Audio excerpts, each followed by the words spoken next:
أعوذ بالله من الشيطان الرجيم.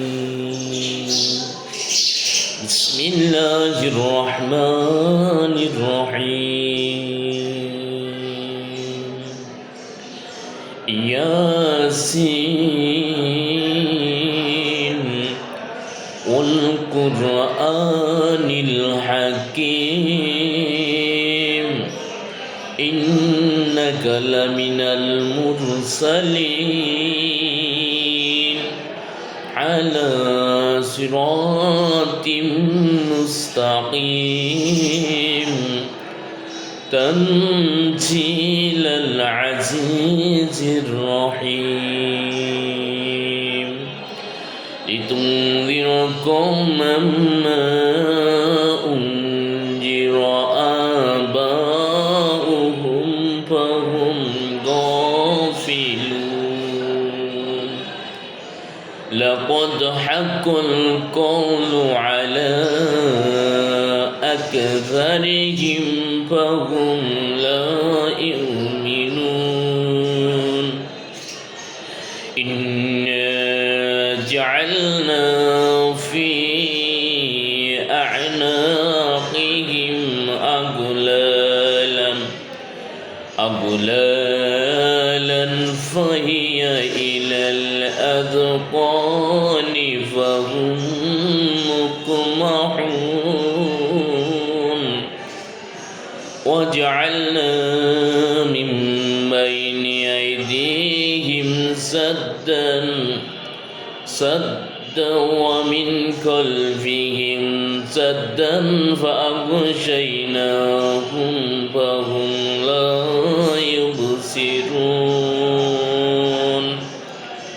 وسواء عليهم أأنذرتهم أم لم تنذرهم لا يؤمنون إنما تنذر من اتبع الذكر وخشي الرحمن بالغيب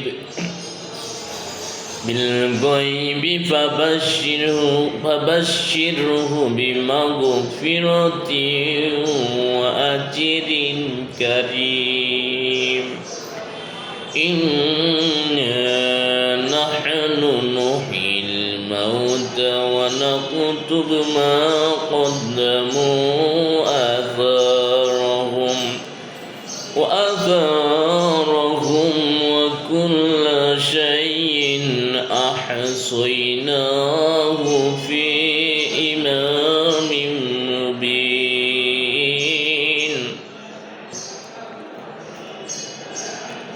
ইয়াসিন প্রজ্ঞাময় কুরআনের কসম নিশ্চয়ই আপনি প্রেরিত রসূলগণের একজন সরল পথে প্রতিষ্ঠিত কোরআন পরাক্রমশালী পরম দয়ালু আল্লাহর তরফ থেকে অবতীর্ণ যাতে আপনি এমন এক জাতিকে সতর্ক করেন যাদের পূর্বপুরুষগণকেও সতর্ক করা হয়নি, ফলে তারা কাফের। তাদের অধিকাংশের জন্য শাস্তির বিষয় অবতারিত হয়েছে, সুতরাং তারা বিশ্বাস স্থাপন করবে না। আমি তাদের গর্দানের চিবুক পর্যন্ত বেরিয়ে পড়িয়েছি, ফলে তাদের মস্তক ঊর্ধ্বমুখী হয়ে গেছে। আমি তাদের সামনে ও পিছনে প্রাচীর স্থাপন করেছি, অতএব তাদেরকে আবৃত করে দিয়েছি, ফলে তারা দেখে না।